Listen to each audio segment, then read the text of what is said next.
My name is Dean Ell. I'm an accountant who has spent nearly 30 years in two different ESOP companies.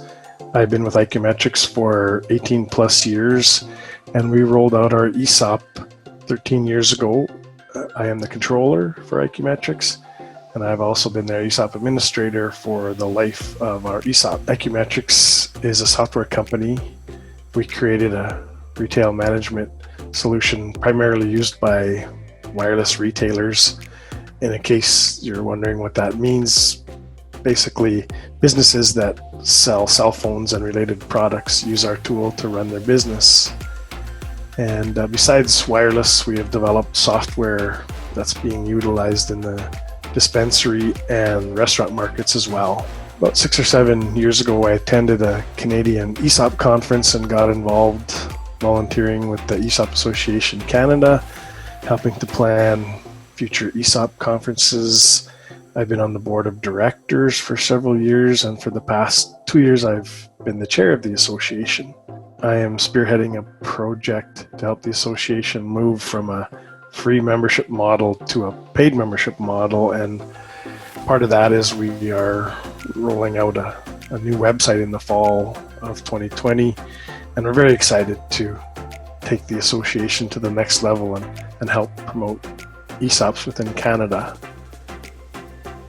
I wasn't involved in that phase in the design and setup of the ESOP, but I believe our founder tracked down ESOP Builders via the internet, and that's how things kicked off.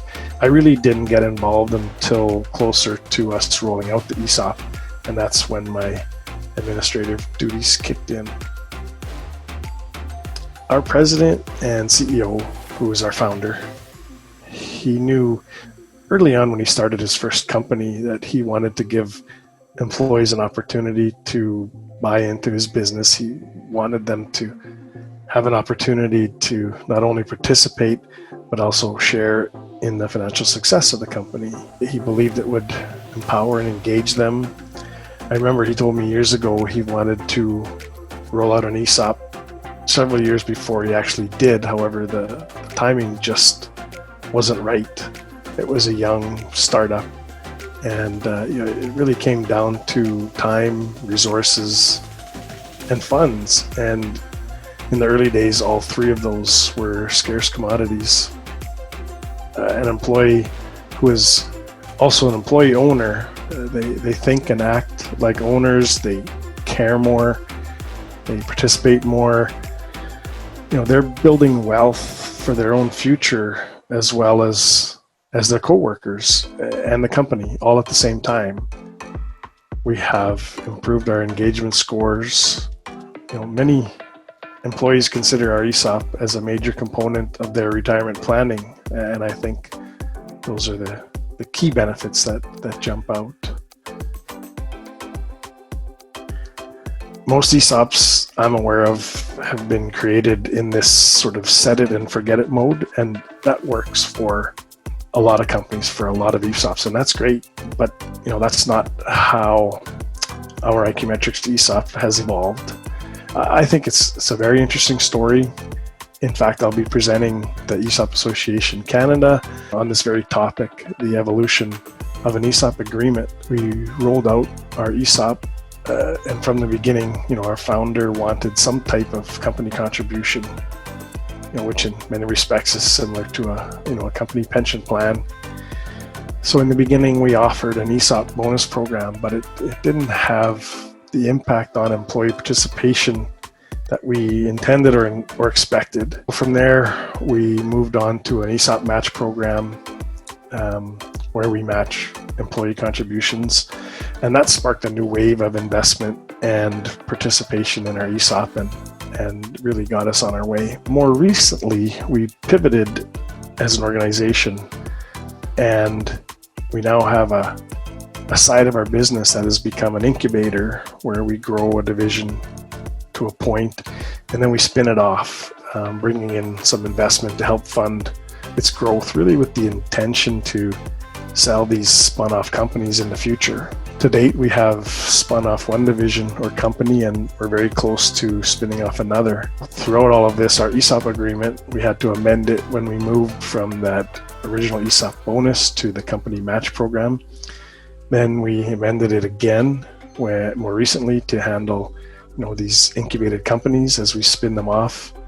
So for example, in our core ESOP, when an employee leaves, they generally have to sell their shares.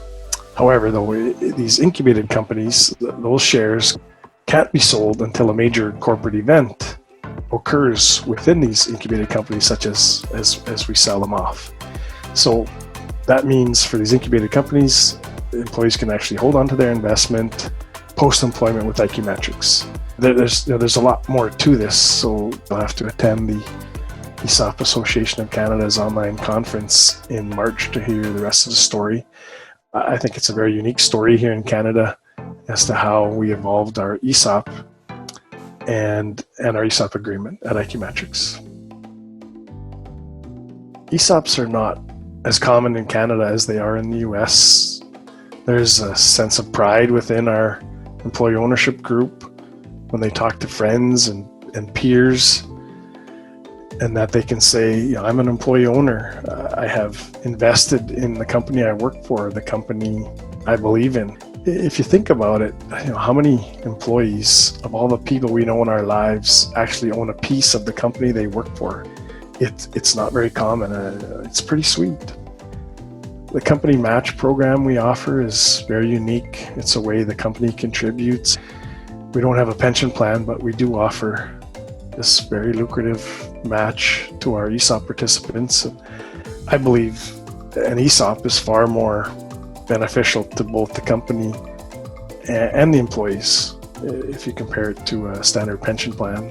One example of an employee owner bringing forth an idea, I can't say that it wouldn't have come forth if he wasn't an employee owner, relates to a division within the company that we're very close to splitting off. I mentioned we'd split one company off already, one division, and created a new company, spun it off. We're very close to doing that with another one, and this idea came primarily from one of our employee owners, and he ran with the idea. As time went on, they built a team around him and the idea, and a few years later, we're very close to spinning that company off and becoming our second incubated company.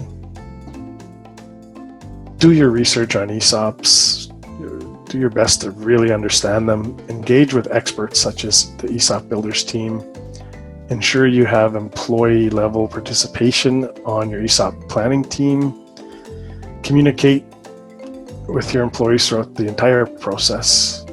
Give them progress updates and ensure they understand the process as it evolves. Ensure you are speaking in a language that employees can understand, and be open and honest, always throughout your communication, and don't be afraid to change your ESOP in the future if it makes sense to do so.